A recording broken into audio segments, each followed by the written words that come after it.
Hi, I'm Anya and today I'm here to give you some big book recommendations. Now, I read a lot of fantasy and a lot of fantasy tends to be very long, which for some people can be rather off-putting.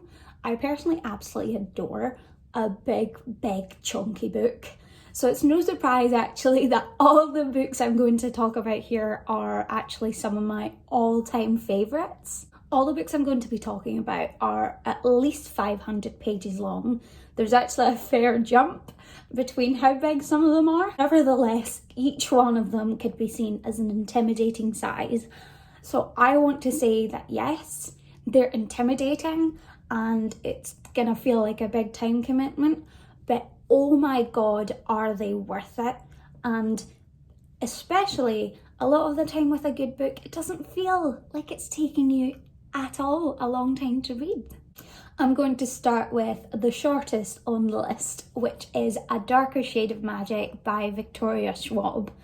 Now this book technically is under 500 pages, it's quite a bit smaller than the others, but it is part of a trilogy where the others go up to almost 700, so it absolutely counts. This series is set in a world of parallel Londons, where we have Grey London, which is essentially our world in times of King George III.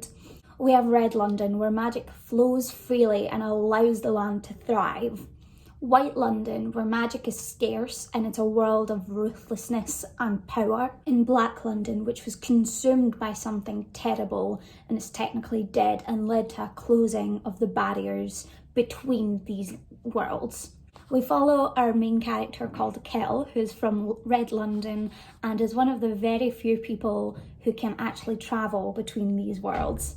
On his visit to Grey London, he meets a thief called Delilah Bard, where together they end up discovering an artifact from Black London that is incredibly dangerous and threatens to basically disentangle the fabric of their worlds as they know it.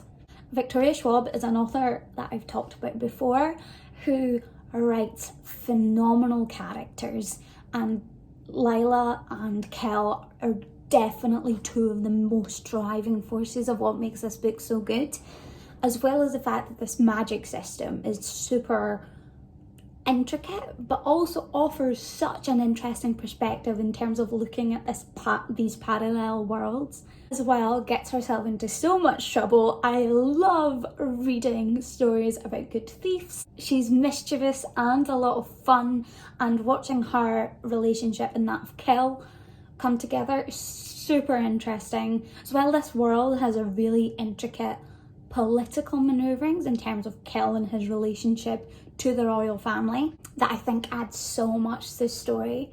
I thoroughly love this trilogy, and I think especially because the first book is under 500 pages, you have no excuse for not giving it a go.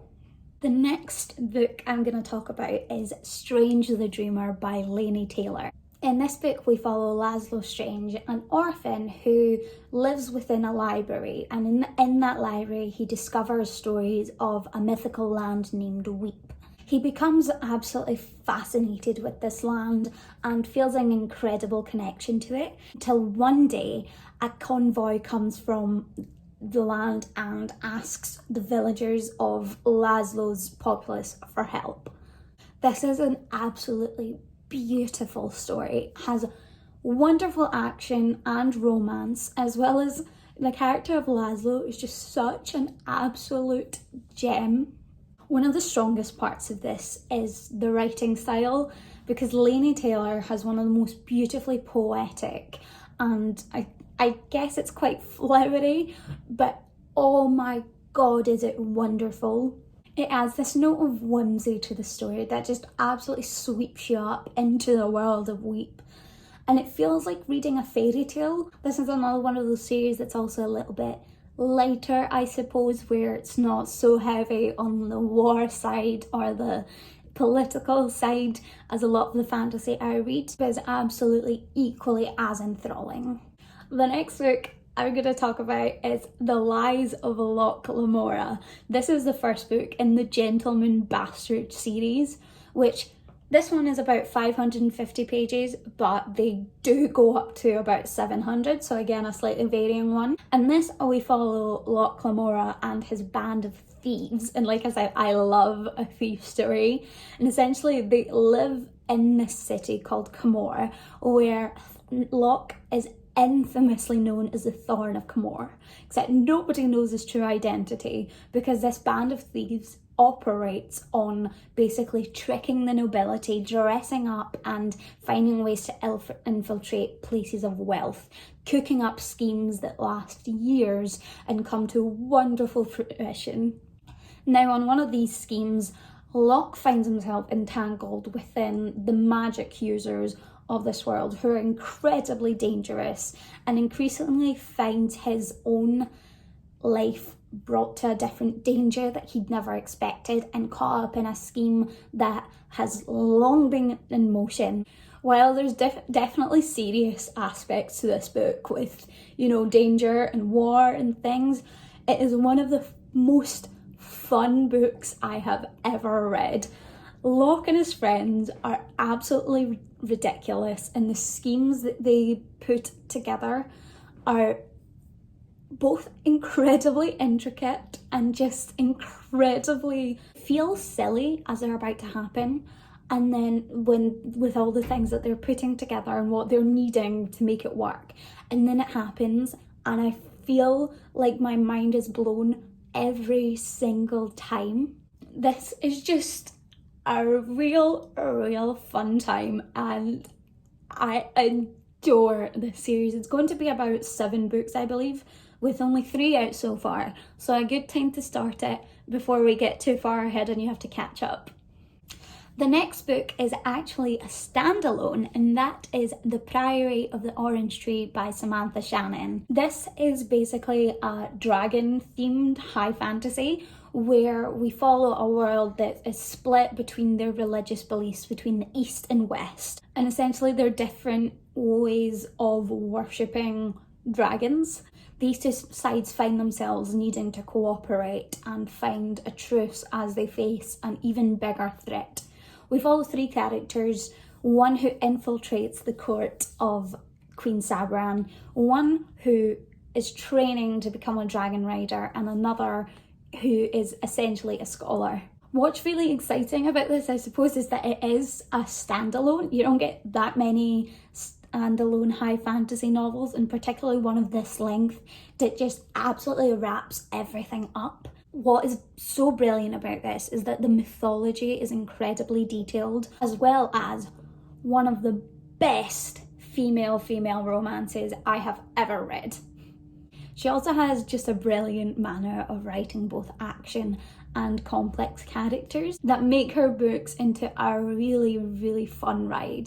I do believe that Samantha Shannon is planning to continue on writing within this world, which I'm very excited about because it's incredibly rich with a lot to explore in it. Now I'm going to talk about what is pretty much definitely my favourite series of all time. I've read a lot of books, so I do not say that lightly, and that is The Name of the Wind by Patrick Rothfuss. I'm sure many people have heard me talk about this before, but I will rave about it till the world ends because I have never found another book that is so exactly perfect to my reading tastes. In this, we follow a magician named Kvothe, who is basically renowned throughout the world for the deeds that he accomplished. He's known as Kvothe the Bloodless, Kvothe the Arcane, and Kvothe Kingkiller, among many other titles. He has basically disappeared from the public eye for years now, but when a chronicler finds him by accident, Kvothe finally reveals his story to him. So we follow Kvothe from a young boy living with his travelling troupe family to his time studying at a magical university and onto the great deeds that he accomplished. I mean, this book basically has everything you want. He's a bard, he plays the lute, which I will quickly give a shout out to my friend Finn, who made this print for me, knowing that it's my favourite book. This is Quoth and is lit, and this is from Finn. Finn is an artist who has his own Instagram, and I'm going to link that down below. One of my favourite things that this book has is the magic school element. It's so good. What makes this book really fantastic as well is the character of Quoth himself, who is incredibly powerful and able to do things better and quicker than most ordinary people. But that in itself, and his cockiness and his own basically having too much trust in how quickly he will do things himself, is what gets him into trouble all the time. This book is full of humour, it's full of adventure, has essentially everything that you could want from a high fantasy while unfolding in such a beautiful, whimsical way. I will forever rave about Patrick Rothfuss. I have read this book multiple times and loved it even more each time. If you only ever read one book that I recommend on this channel, make it this one.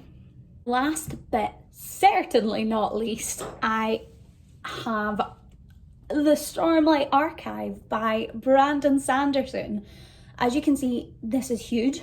This is actually only 3 books because they're all so big that they have to be split into 2 separate parts. Since each book is over 1,000 pages, they exist in print of paperback as 2 500-page halves. Now, I could have recommended pretty much any of Brandon Sanderson's series. It's no secret I love his stuff, and it is all incredibly long. The Stormlight Archive, however, is 100% the most intimidating one, with the fact that not only are these books so long, being over 1,000 pages each, this series is projected at 10 books. So we're talking well over 10,000 pages in that. I was actually inspired by this series to make this video since I just finished the 3rd book, Oathbringer. Oathbringer has 1,400 pages, but I finished it in a week because I could not put it down. This series is set in the world of Roshar, which is essentially plagued by high storms that ravage the landscape and have changed the entire ecosystem to adapt to constantly being assaulted by hurricanes. In it, we follow a soldier who becomes a slave, a general who just wants to avenge his brother, and a scholar looking to become the ward of an incredibly powerful woman so that she may betray her to save her family.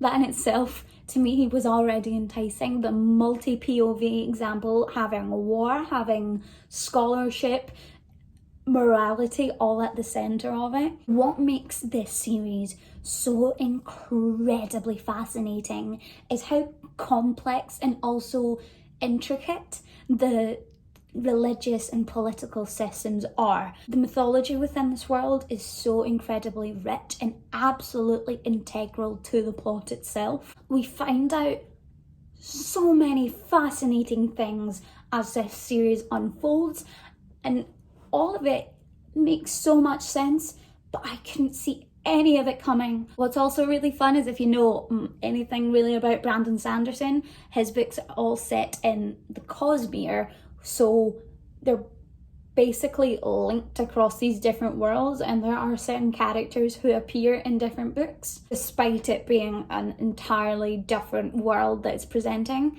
That doesn't mean that to start, for instance, The Way of Kings, you need to at all read Mistborn, but it does add an extra element of satisfaction when you're reading them to see this greater plot unfolding. While these books are absolutely huge, and it is the most epic series in scope of politics, characters and mythology that I have ever read, Brandon Sanderson has this manner of writing that is incredibly accessible, and the pacing in it allows the story and the mythology to unfold in such a manner that it never feels overwhelming or too convoluted.